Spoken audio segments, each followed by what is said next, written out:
The psychology of client relationships. This is a really fun section because we're getting into the psychology of how to communicate with people. This goes across all things in your life. And this is just basically the right way to talk to people, and not even just talk, but before you do any of this, let me just clarify, it's so much better to listen and don't be the loudest in the room and try to gather at what everyone's thinking and really just start to understand everyone's opinions and perspectives on all projects and any meetings and things like that. And then speak when it makes sense. You never want to dominate any conversations. And to me, that feels like common sense is you just want to make that person feel special. And the way to do that is to allow them to feel heard, right? And that's what all of this is going to go into, the psychology of just feeling heard. And that's the first step in understanding the emotional drivers of client loyalty. You know, they're going to bring ideas and feedback and concerns, and just we want to make sure that they are truly listened to. When a client shares an idea for a campaign, don't just nod, ask questions.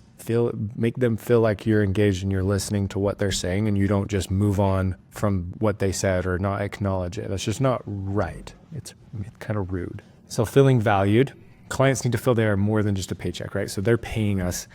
It's very easy to just treat them that way, as they're just an object that's paying you. We want to create real relationships with people. These people should be our friends. And hopefully before you actually brought them on as a client, you vetted them enough to understand that you want to work with great people. And that is half the job, is making sure that the person that you're working with is someone you want to work with, and it's a good relationship.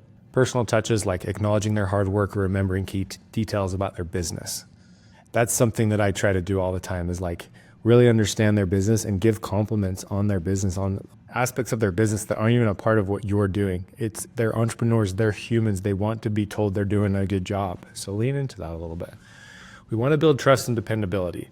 It's so easy to set a date and miss that date. I think that's one of the biggest pitfalls of being creative, is that we want to make sure it's good, it's right. So a lot of people are okay being late. That doesn't work in this entrepreneur product, like dealing with business-minded individuals as your clients. So when you say you're going to do something, you do it, or you do it early. And if there's absolutely no chance you're going to get it, you communicate early on that that's not a realistic date and that this is why, and you help them understand why it's going to be a little later. And if it isn't a possibility, you stay up all night and you make sure it gets done, especially in the early days. Eventually, when you have a client for a year or two, it gets to a point where they just trust you and they understand when things are late, because you've built a massive bank of trust that they're just like, okay, this isn't normal. Obviously, given the situation, they're going to be a little late. Then there's celebration and recognition. Just celebrate wins, right, between you and your client. Lesson 2, how Tyson Media validates and appreciates clients. These are just examples kind of what I just talked about. So start by thanking them for their input whenever someone gives feedback, or just their input, right? You don't want someone to feel like they haven't been heard. So when they put their input and you just kind of move on, you want to acknowledge it, right? Say, thank you for sharing your thoughts on the draft, blah, blah, blah, blah, blah. Clarify, ask questions to fully understand their perspective. So if you're not sure what they said or want to understand, say it nicely. You never want to sound aggressive or annoyed with people. This is so important. So can you elaborate on what you mean by making it more dynamic? And in this day and age also, there's a language when it comes to writing. And so when you're in Asana, you're in Slack, and you're communicating with clients, don't put it past you to put emojis. Like, emojis express the way you're feeling when you're talking, and use it as a language and speak overly nice.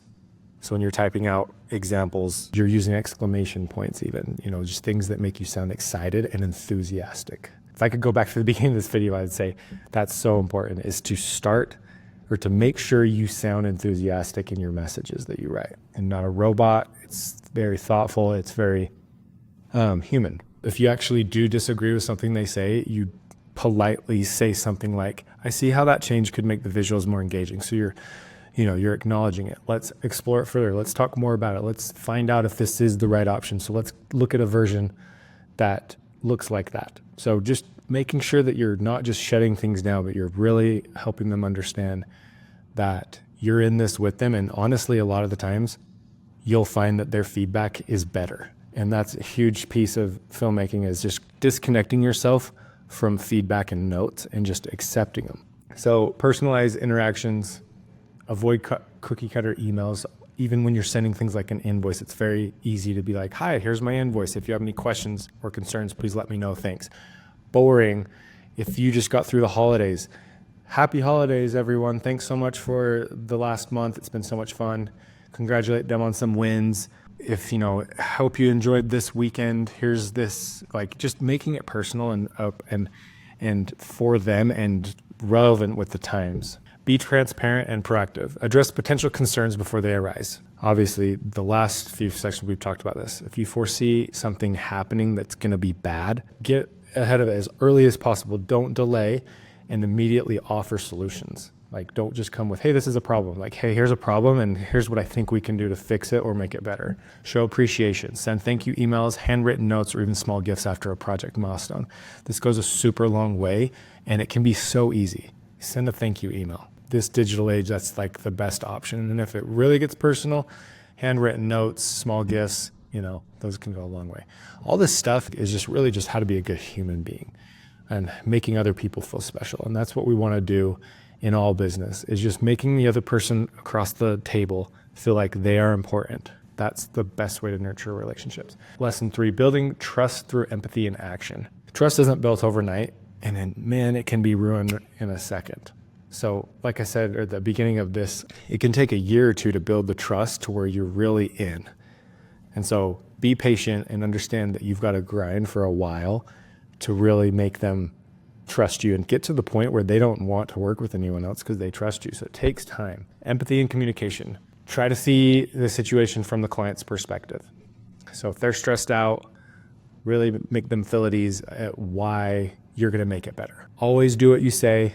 There's a saying, under promise, over deliver. I say over promise, over deliver. And that's just a standard you should live by. So you're going to over promise a deadline and then go even sooner. Like, that goes such a long way. If it's realistic, promise the date and then deliver early or on time. Never, ever be late. So big in the culture that I've created at Tyson Media is we are not late. We are on time for everything. Share wins and challenges. Transparency builds trust. Don't just celebrate wins. Share how you can overcome challenges to deliver results. Okay, so celebrating wins, some examples: completing a short video, launching a campaign, or receiving positive feedback. So those are all small wins, right? Sending quick emails. I like to do social media posts, so I'll create a video that maybe acknowledges something that we've done for a client. If it's a large win, you can go as far as taking them out to lunch or door dashing something to their office, sending a box of crumble cookies, giving them swag. Those things are awesome, and it really just builds trust. So this is just an exercise for you to do. Every client that you have has wins, and they're constantly happening. You want to be annoying and almost make it feel like you're being too nice, like, this is weird. But just like be genuine and real with things that they're doing, because they are working hard and they want and they love when they're recognized. So here's just some examples of things that can happen in businesses and kind of how to approach those wins. It all comes down to just being enthusiastic, being excited, make it seem like you love what you do, which I hope you do, and just enjoy the journey with your clients. Really make them feel special and heard.